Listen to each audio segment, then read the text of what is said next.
Hello, everyone, and welcome. My name is Sophia Wardell, and today we have a very special guest, historical fiction and romance writer Rachel Fordham. Rachel is the author of many historical romance novels, some of which include The Letter Tree, Where the Road Bends, and A Lady in Attendance. Rachel delivers stories with heart, diving deep into the human experience and tugging at her readers' emotions. Rachel is a busy mom, raising both biological and foster children. Thanks for joining us today, Rachel. Thank you so much for having me. Sure, we're so excited to have you. And today I want to discuss writing tips with you.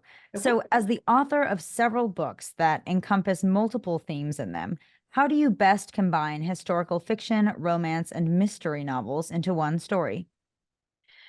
So, I mean, obviously it's a little tricky for myself as well as other authors, but I like to think of it kind of as a friendship bracelet, and that works well for me because I have a teenage daughter and she makes bracelets all the time.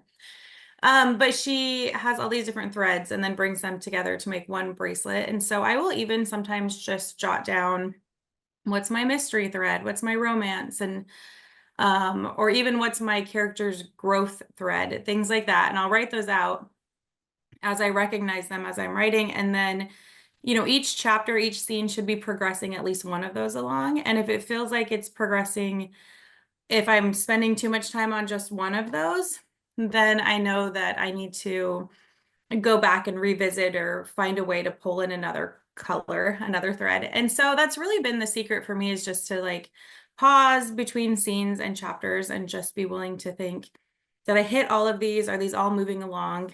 Because nobody likes it when randomly you jump back to something, that had sort of been forgotten in the beginning.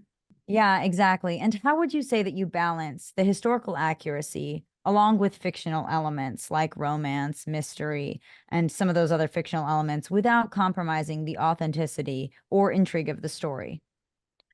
So I think that it's being willing to let go of things that are just for me and not for the readers. So I'll often, especially with the historical element, I will have lots and lots and lots of notes, all these really cool pieces that I want to include because I loved researching about them.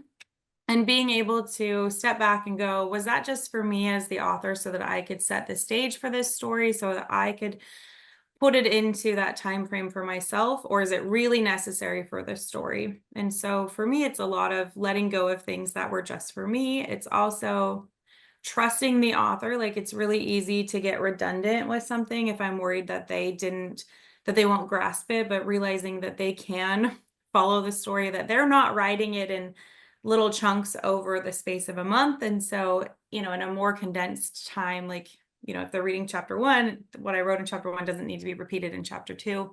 So I think for starting out, it's eliminating things that are not necessary, gives you a lot of more room for the things that propel the story along, and gives you room to hit all of the different elements throughout the story. Right, right. And how could you incorporate love languages into writing to make the relationships more believable?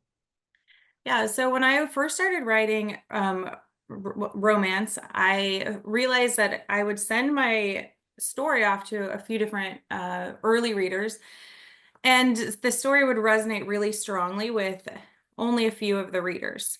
And they would just be like, I get it. I just love it. I feel it between them. And Mhm. I just sort of had this epiphany moment. I was like, why do some of these stories become timeless romances? And what I concluded was that they hit so many different love languages in that book that the audience is very, very wide. And Mm, so if we can hit more love languages, like have our characters show, have the story happen where we're showing, a gift, time, all of those different words of affirmation, all of those love languages. I like to throw in humor too, because I think some people really feel, witty banter and things like that.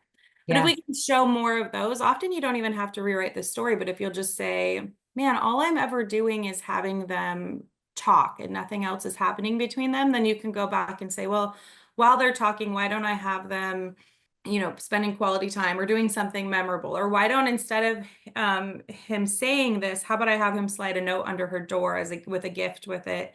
And suddenly, like, more people go, oh, this romance is believable to me. And so Mm. that has really, really helped my the romantic part of my story resonate with a larger audience.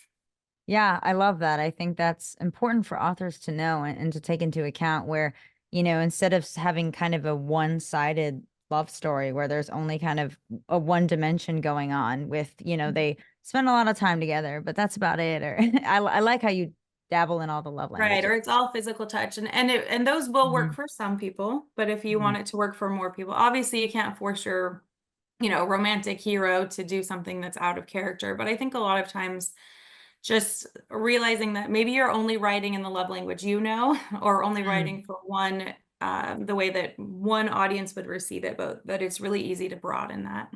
Right, right. And talk a little bit about the bare bones approach with us. Could you explain that? Yeah, so I have a really busy life. And so what I have realized that is works best for me, and I think that I totally respect that every author has a different strategy for how to get from point A to point Z. For me, it's easy to come up with like a little window of time where I can do a very quick rough draft. And so I don't worry about my word choice. I don't worry about fleshing out scenes, any of those type of things. And I just really bare bones out the story. It usually comes in as kind of underwriting, but I know that's works for me because I don't like to be interrupted during the rough draft stage. So it makes that really quick. And then I can have kids saying, Mom, Mom, Mom, during as I'm fleshing out setting and things like that. And so I think that every writer needs to discover what works for them. And if you're having trouble just getting the story out, it's okay to go, you know what, I'm not gonna overthink all of these other elements. I'm gonna add them in later and just find out if you actually even have a story there. So just bare bones, get from A to Z and then go back and add the magic, right?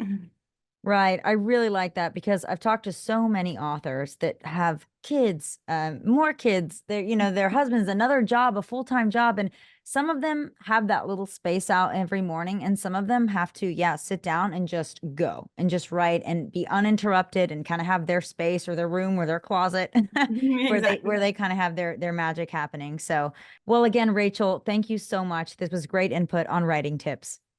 Thank you for having me. Lastly, where can our listeners find and connect with you?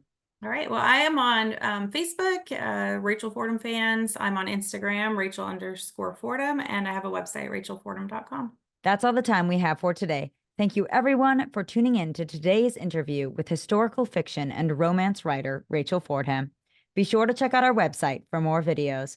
Wishing you all a fulfilling and successful writing journey.